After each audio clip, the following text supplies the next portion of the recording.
You're listening to a Music in Minnesota podcast. Recently, I sat down with American Idol finalist David Archuleta. David recently released the deluxe version of his holiday album, Winter in the Air. This Saturday, December 14th, David will be performing at the Cedar Cultural Center in Minneapolis. Tickets are still available. In this episode, David and I talk holiday music, American Idol, and more. Please enjoy.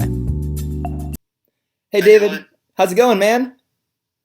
It's going great. How's it going with you there in Minnesota, right? Yep, here in Minnesota.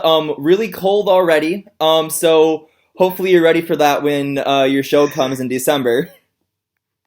Yes. Well, it's been in the 20s here in Tennessee, so I guess get prepared. Yeah, we already have a good layer of snow on the ground. It was like 10 degrees yesterday, so yeah, we're getting ready. I'll make sure you're bundled up and ready. Great. All right, well, let's dive into this. So congratulations on releasing your deluxe album today. That must be really exciting. Thank you. Yeah, it is exciting. It's always fun to share new music.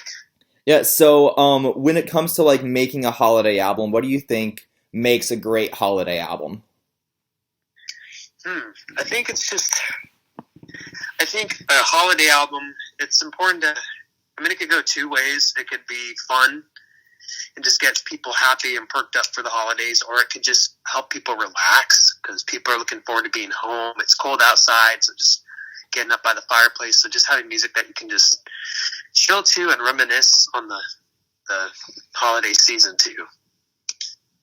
Yeah, when it comes to like a holiday album, like there's a real like calm to the season. And as I was listening to some of your tracks and everything, you really have this perfect blend of like capturing that winter aesthetic.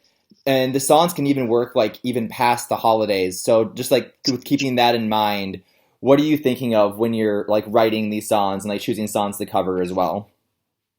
Oh, thank you. Well, I wanted, with the original songs, I wanted a song that kind of captured each flavor of Christmas. I wanted a fun, happy one, like my song Christmas Every Day, and I wanted a more spiritual one, but still kind of like a nice calm groove to it. He is Born, and then another one that was just kind of wintry and magical. Winter in the Air. And then for the covers, I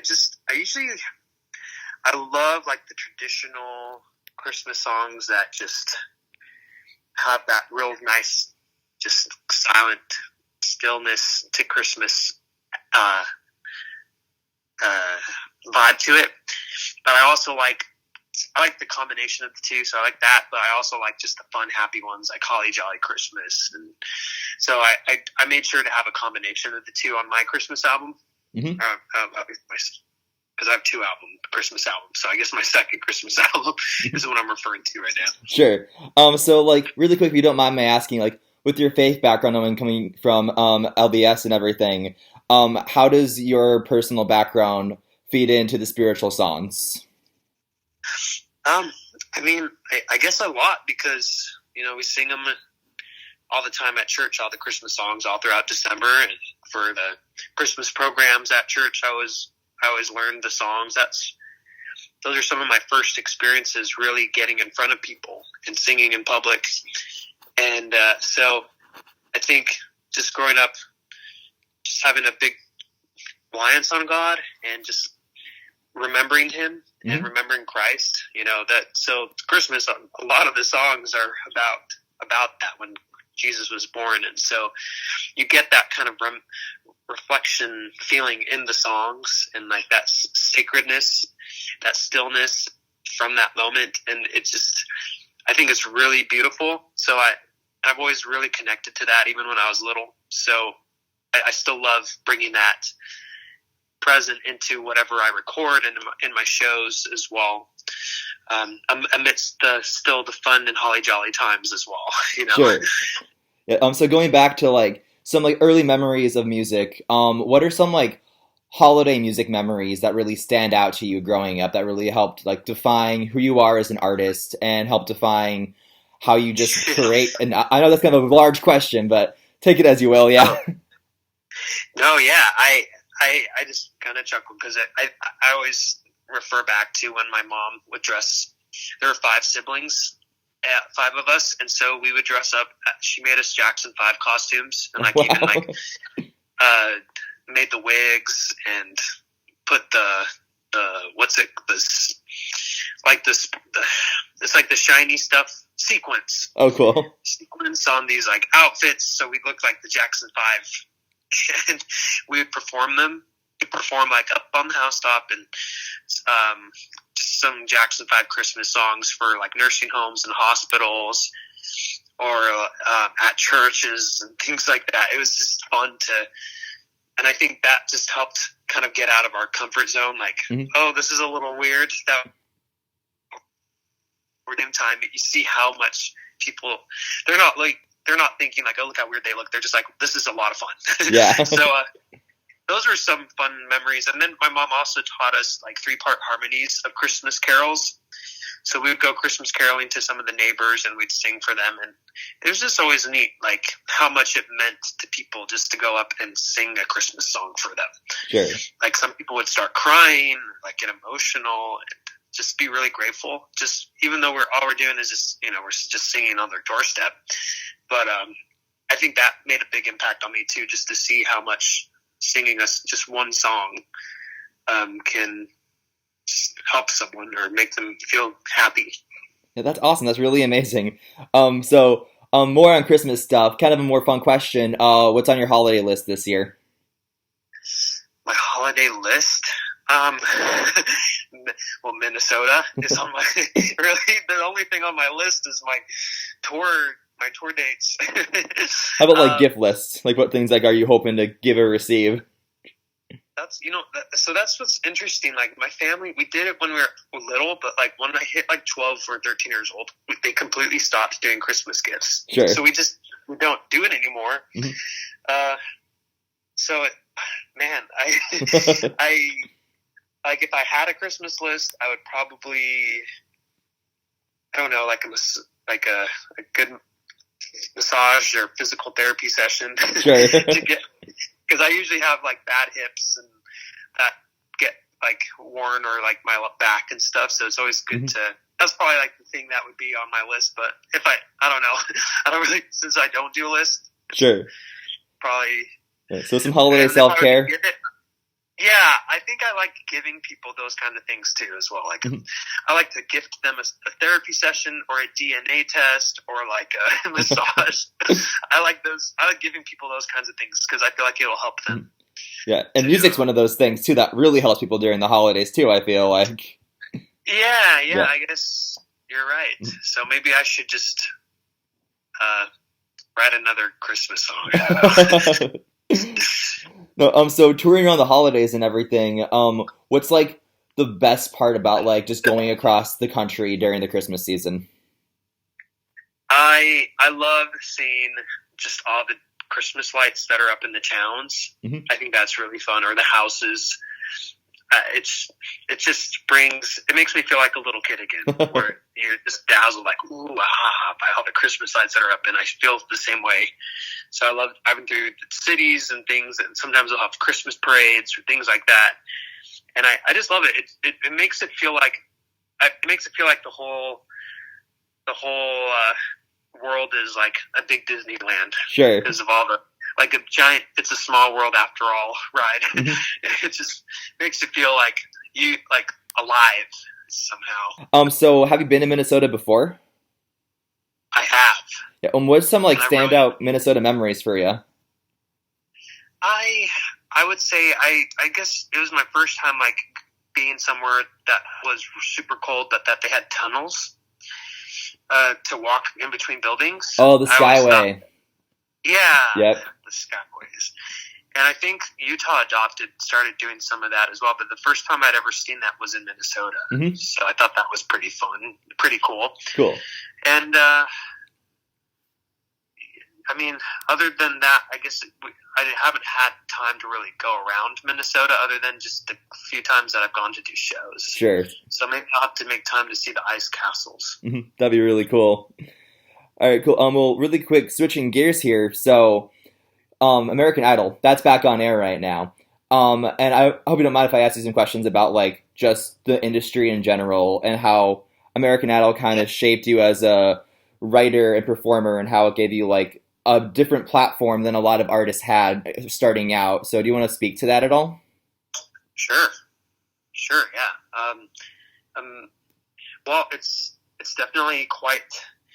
You need a way when you're a performer. You need a way to get people your content, whether it's music or photos or video. You need a way to get that to people. Otherwise, so to have a show that is as popular as American Idol, where millions of people are watching every week, it's a huge opportunity, and it's definitely a lot of pressure, there's a lot of stress, just emotionally, mentally, while you're not doing like 100 push-ups and going through these workouts and stuff in that way. It's a different kind of exhaustion that I've never experienced before, and I haven't since, just because it's a competition, and really the competition is your personality. It's not just your singing, but it's also your personality, what people think of you, if they like you, if they're voting for you. And so I think it has a lot of mental wear and tear when you put yourself out on the line like that, to be judged and critiqued and voted depending on whether people like you or not. And I think that's why a lot of people I feel like most people on my season, I think everyone actually at one point or another had a nervous breakdown, just because it is, and it's strange because you think it's just singing once a week, but there's just a lot more that you're having to do behind, like when you're off the camera, and do a lot of interviews and a lot of photos, and getting just suddenly like it's not safe for you to go out in public without security, and TMZ is chasing you, and like season 7, that was like a peak of it too. Like that was like probably the most viewers they ever had. It was like between seasons 6 and 8. So like that was a huge moment. Yeah. And it's like you're under stress and you kind of need alone time, but you never really get it. So, but you're always around people. People are always watching you. They always want to know what you're doing, what you're like, and you always have to be on and always like grateful for everyone voting for you. But at the same time, it's like I'm stressed and I can't express it because if I do, then I come across as being ungrateful. And so you never really fully deal with your emotions that are all going through your mind. And I think that's why the breakdown kind of goes.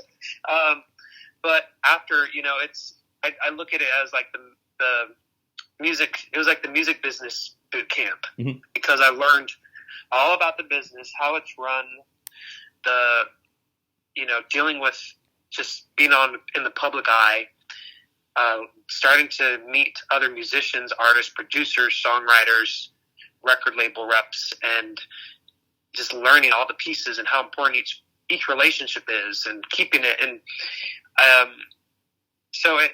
just the fact that I had an audience, I suddenly had an audience because of that, because something like that, you have millions of people that are tuning into what you're going to do. But just because they're watching, I also learned, doesn't mean that they're going to like what you do. So then you have to really step up your game, work with good people who are going to back you up on what you're releasing and what you're recording and your interviews, so that people like it enough so that they stay engaged and want to keep supporting you. Because you can be on the show and have 30 million people watch you, but they'll just be like, okay, well, that was nice. And you have to really learn how to keep engaging with them and stay yourself. And I think that's what was funny. I think what was the funniest thing about it all too was like I wasn't really interested in like being on top of my game or anything. And I kind of just assumed like, okay, there are people here who want this more badly than I do. They're working. They know what they want. Like, I feel like I don't know what I want yet. So I'm just going to sing. All I know is that I like to sing, and I'm just going to sing what I enjoy. And just what I feel. I'm just going to leave it there, and then I'll just get voted off next week probably, and then I'll be out of here. But I kept staying. So I think what was interesting for me is what I learned from American Idol was how important it is to I guess what I learned without realizing is that you engage people by simply allowing them to connect to what's true within you. Sure. And even though I thought, like, well, I'm not interesting, I'm a very boring person, I don't really like the attention, but I do love singing. And so I don't know. I guess it was amazing to me that people liked to connect to just who I was. And I realized, okay, maybe it's not about how cool you are and how hot and hip and, sexy you are. I think people also, I'm sure people are looking for that stuff too. But as far as what works for me is I just kept being who I was. Yeah, I think audiences know when someone's being authentically them. Yeah. When I was watching that season, I had to be like, 12, maybe 10. I forget when that season aired. But you always stood out to me. And I think it was because of like your authenticity and just like how easy it was for people to access you, because it was really obvious you were loving what you were doing.